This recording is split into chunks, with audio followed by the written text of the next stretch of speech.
На традиционалната трансатлантска вечера во Њујорк за сите земји членки на НАТО и Европската Унија, чиј домаќин е државната секретарка Хилари Клинтон, Милошовски наведува дека ги изложил постигнувањата на Македонија за балканската стабилност, но и пошироко за мировните мисии во светот. Го напоменав и прашањето помеѓу Македонија и Грција, наметнатиот спор кој што го имаме, и побарав од сите пријатели на тој форум да и помогнат и на Македонија, но да и помогнат и на Грција, да го надминеме овој ирационален, 20 годишен и навистина чуден спор. Затоа што одзема многу време, одзема многу енергија, а во самата своја суштина нема некоја голема рационалност.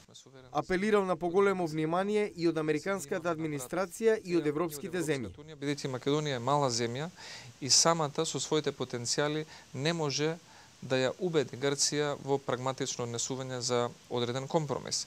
Шефот на грчката дипломатија Димитрис Друцас деновиве во Њујорк изјави дека Атина има политичка волја за решение во рамки на познатите црвени линии, име со географска одредница за севкупна потреба.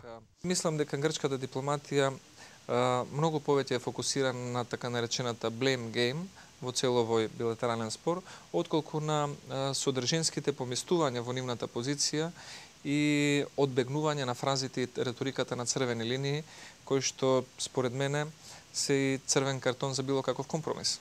Во Македонија има голема поддршка за зачленување во Европската Унија и во НАТО. Сепак, заклучува Милошовски, најбитно за земјата е да има пазарна економија, што ќе привлече странски инвестиции и ќе ги користи предностите од визната либерализација.